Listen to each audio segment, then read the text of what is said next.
Halo, hai, assalamualaikum warahmatullahi wabarakatuh. Salam sejahtera, salam kuasa, salawat dan salam ke atas baginda Nabi junjungan kita Nabi Muhammad Rasulullah SAW.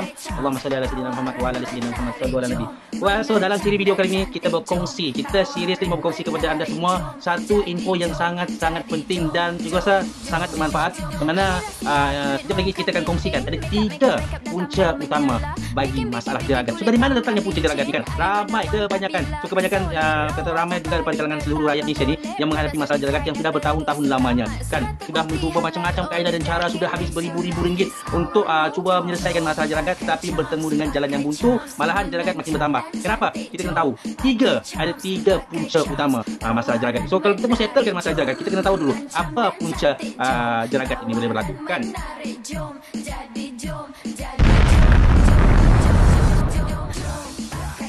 So, masalah jeragat yang pertama. Okey, jeragat. Okey, kita bagi tahu apa punca masalah jeragat. Okey, nombor 1. Okey, yang pertama, jeragat berpunca daripada faktor pemakanan kita.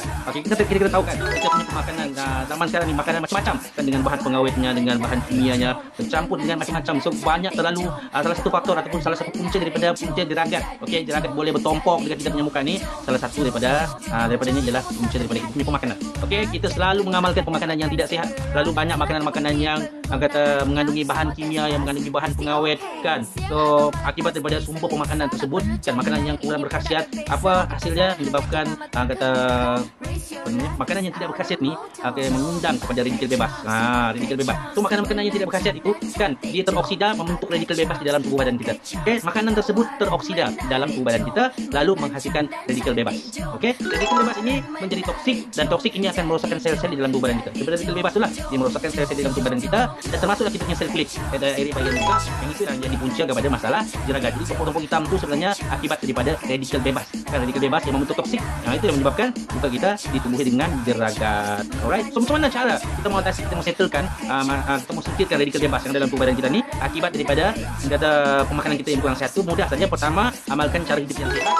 Okey, amalkan pemakanan, cara hidup yang sihat, amalkan pemakanan yang sehat. Kita bersenam setiap hari sekurang-kurangnya 10-15 minit pun sudah memadai asalkan kita keluar peluh, sebab toksik tu semua akan keluar mengikut kita punya peluh kan. Toksik itu akan kita singkirkan setiap hari dengan dengan amalan, senaman dan sebagainya. Dan nombor 2, apa yang kita boleh lakukan untuk atasi masalah jeragat akibat daripada radikal bebas ini? So, nombor 2, kita amalkan pemakanan yang sihat, banyakkan makan buah-buahan, makan makanan-makanan yang berkhasiat seperti sayur-sayuran, dan kalau boleh buah yang berkhasiat lah. Okey, contoh buah yang berkhasiat adalah buah beris. Dan buah beris yang memang sangat berkhasiat untuk kita punya kulit. Ataupun paling senang, you boleh amalkan supplementary plus ni, sebab supplementary plus ni dia kaya dengan bahan antioksidan. Okey, dia boleh lawan kepada radikal bebas yang ada dalam tubuh badan kita tu dengan menggunakan supplementary plus ni. Anda just kemam dan punya 2 tablet setiap hari sebelum tidur, insya-Allah. Okey, so dalam ni dia full of berries fruit kan, semua super fruit lah yang boleh bantu kita settlekan masalah singkirkan masalah, singkirkan kita panggil radikal bebas kan dalam tubuh badan kita. Just amalkan supplementary plus. Alright, so itu yang pertama, punca jeragat. Okey, punca jeragat yang kedua yang kita kenal pastilah, kebanyakan ikut daripada ramai yang PM cikgu juga kan, minta bantu masalah jeragat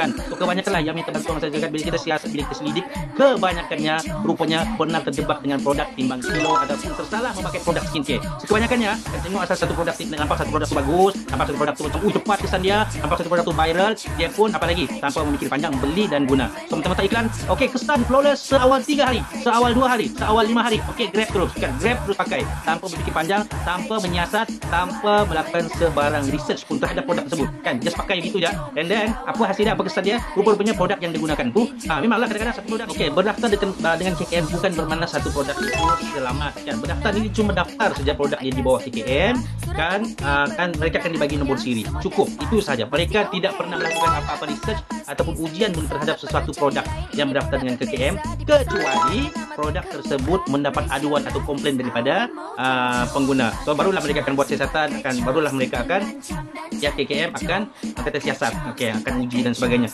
So dekat situlah pada saat anda sudah beli produk yang berdaftar dengan KKM tersebut dan tiba-tiba keluar list daripada KKM kan, list keluar daripada KKM menyatakan produk ini tidak selamat, mengandungi hydroquinone, mengandungi tretinoin dan sebagainya, mengandungi merkuri dan sebagainya. So masa itu sudah terlambat, sebab you sudah kita pakai pun kan baru keluar senarai. That's why kita cakap produk yang berdaftar dengan KKM tidak semestinya selamat. So macam mana kita mau tahu produk itu selamat atau tidak? Pertama sekali lihat, sebaiknya lihat pada kalau yang ada halal yakin. Halal yakin diyakini sebab apa? Kebanyakan produk-produk 5 kilo yang mengandungi merkuri dan sebagainya, kebanyakannya diambil daripada luar negara, hilang daripada luar negara, diambil bawa masuk daripada Thailand, daripada Filipina, daripada negara-negara luar.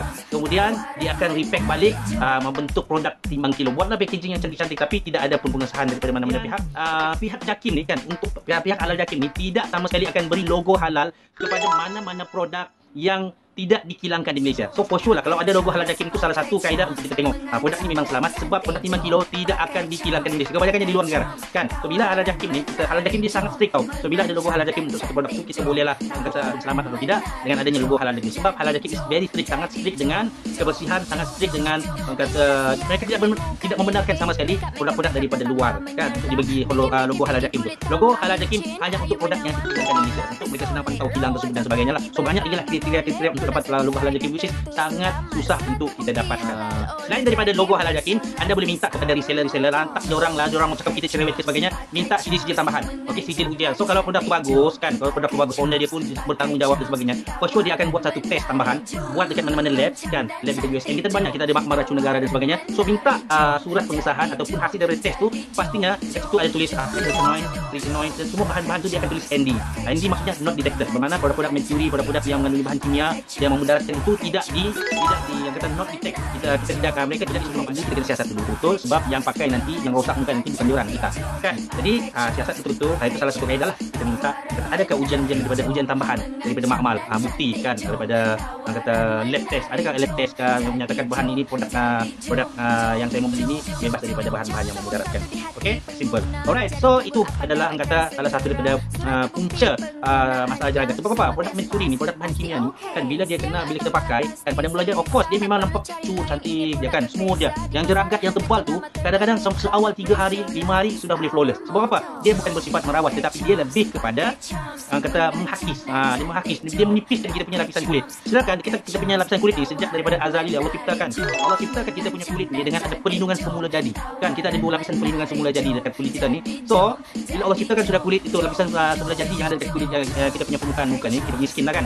So bila kita pakai produk mercury kan, produk yang mengandungi hydroquinone dan sebagainya ni, produk-produk bahan kimia yang berbahaya ni kan, for sure dia akan menipiskan kita punya lapisan kulit. Dia bukannya membaiki tekstur kulit kita, malah dia merosakkan lagi dan menipiskan lagi. That's why selepas selang beberapa lama nanti, bila kulit itu semakin nipis, you akan perasan kulit itu akan semakin sensitif berbanding dulu. Kenapa? Kulit itu sudah makin lama makin nipis. So tidak ada perlindungan semula jadi lagi. So bila kena cahaya matahari sikit saja pun kita mula rasa pedih. Kenapa? Kerana tidak ada protection ataupun perlindungan semula jadi yang sudah Allah ciptakan untuk kulit kita ni. Memang sudah ada kata perlindungan semula jadi kan. Laqad khalaqnal insana fi ahsani taqwim. Sesungguhnya telah Allah jadikan manusia ini dengan sebaik-baik kejadian. Betapa baiknya Allah ni ciptakan sudah kulit kita ni kan, dengan kata perlindungan semula jadi. Walaupun kita terkena cahaya matahari kan, tapi sekurang-kurangnya Allah cipta juga ada 2 lapisan kulit kita yang melindungi kulit secara semula jadi. Tapi kita menjerumuskan, kata merosakkan, menzalimi diri sendiri dengan menggunakan produk-produk yang mengandungi bahan kimia. So beware kan, berhati-hati sebelum menggunakan satu produk tu, teliti dengan betul. Walau orang cakap kita cerewetkan, lantak orang lah. Yang penting kita siasat betul, hanya betul minta dari sini. Right, kita pergi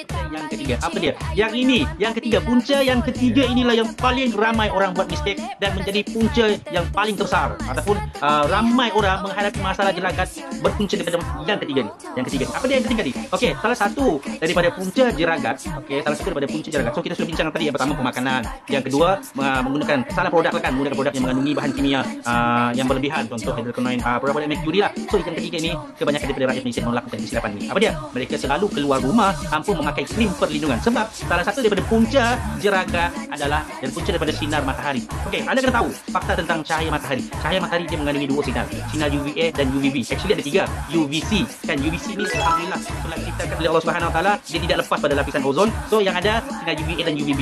So apa sebenarnya sinar UVA dan UVB ni, dengan apa kaitannya dengan kita punya skin? Okey, yang merosakkan kita punya kulit sebenarnya berpunca daripada sinar UVA. So sinar UVA ni dia kata, sinar UVA ni dia akan meresap masuk ke dalam kita punya bawah kulit. Okey, dia lebih kepada chemical barriers. Meresap masuk, dia akan merosakkan tekstur kulit kita bahagian bawah kan. Yang lagi satu kita panggil sebagai sinar UVB, dia kata physical barriers, dia bahagian luaran saja. So itu yang menjadi punca kepada kulit kita terbakar, sunburn, tapi bahagian luaran. So yang jeragat ni di bahagian dalaman. Itu kita panggil sebagai chemical barriers. Dia meresap masuk dalam kita punya skin, dalam kita punya kulit, lalu merosakkan kita punya kulit bahagian bawah ni. Itu yang jadi kadang-kadang kulit kita jadi berpak tua, kulit kita berjeragat kan. That's why you pakailah apa saja sekalipun, produk skincare, you pakai toner, you pakai pencuci muka, you pakai krim siang, krim malam, krim tengah hari, krim petang, segala mak nenek krim kita pakai, tapi masalah jaga tidak settle juga. Kerana apa? Kerana kita keluar rumah tidak memakai perlindungan. So perlindungan, kita ada dua jenis perlindungan. Kita tahu tak? Kita ada sunblock dan kita juga ada sunscreen. Apa itu sunblock? Apa itu sunscreen? Kan sunblock ni biasanya untuk kita block ataupun orang kata melindungi kulit kita daripada sinar UVB.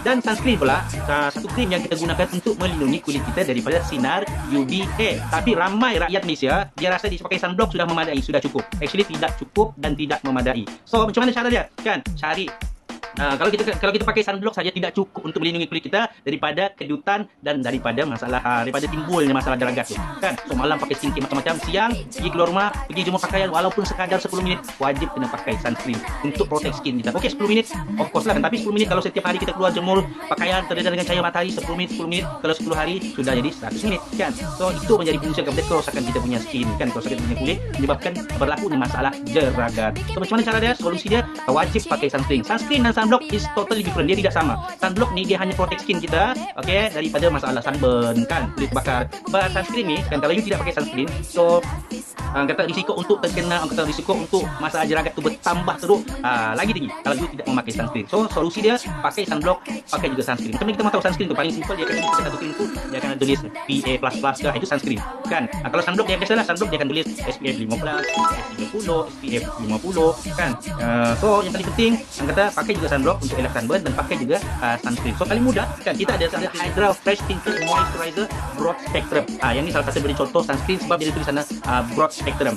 Yang ini kira lagi up, lagi dahsyat lah kan, lagi dahsyat daripada sunscreen. So you boleh guna pakai this Hydra Fresh Tinted Moisturizer. So tinted moisturizer siap dengan broad spectrum ni, powernya di krim Hydra ni kan, daripada Charms ni. Yang anda boleh pakai yang ni sebagai perlindungan, sebagai sunscreen melindungi kulit daripada sinar UVA, dan juga sunblock kan. Kita ada juga cream to powder foundation yang akan lindungi kulit. Foundation kita atas yang kata dia bukan sahaja sambil bersolek tapi sambil merawat wajah juga. Dengan this cream to powder foundation sangat bagus untuk membantu kata merawat, mudarkan jeragat, kecutan jerawat, dan dalam masa yang sama dia ada SPF 15 melindungi kulit kita daripada sunburn dan sebagainya. Okey, so kalau ikut kajian daripada pakar kulit, kita punya skin ni, kita punya kulit ni, kesihatan kulit ni kan, dia punya tahap kental di muka tu kan, tahap kesihatan kulit orang tu dia nampak lebih tua, dia nampak lebih muda bergantung kepada seberapa banyak skin dia terdedah dengan cahaya matahari. So kalau lagi banyak dia terkena cahaya matahari tanpa perlindungan kan, maknanya kulit dia akan cenderung lebih kelihatan lebih kedut dan lebih cepat tua. Orang kata lagi nampak lebih cepat tua kan. So apa caranya untuk kita elak jeragat daripada terus bertambah,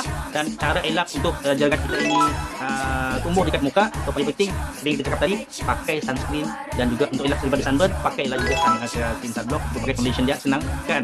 Okey, pakai sunscreen dan sunblock lah paling senang. And then kata kan, so insyaallah mudah-mudahan info dan tips yang cikgu kongsikan ini memberi manfaat untuk semua. InsyaAllah nanti kita jumpa lagi lain kali next time. So lain kali next time ni kan, sekiranya anda rasa video ini bermanfaat, anda boleh tolong sharekan kepada semua orang. Okey, mudah-mudahan kita dapat saham dan pahala yang berterusan ketika mana kita share sesuatu yang bermanfaat, bukan untuk kita saja, untuk orang lain juga. Alright, assalamualaikum warahmatullahi wabarakatuh. Bye bye.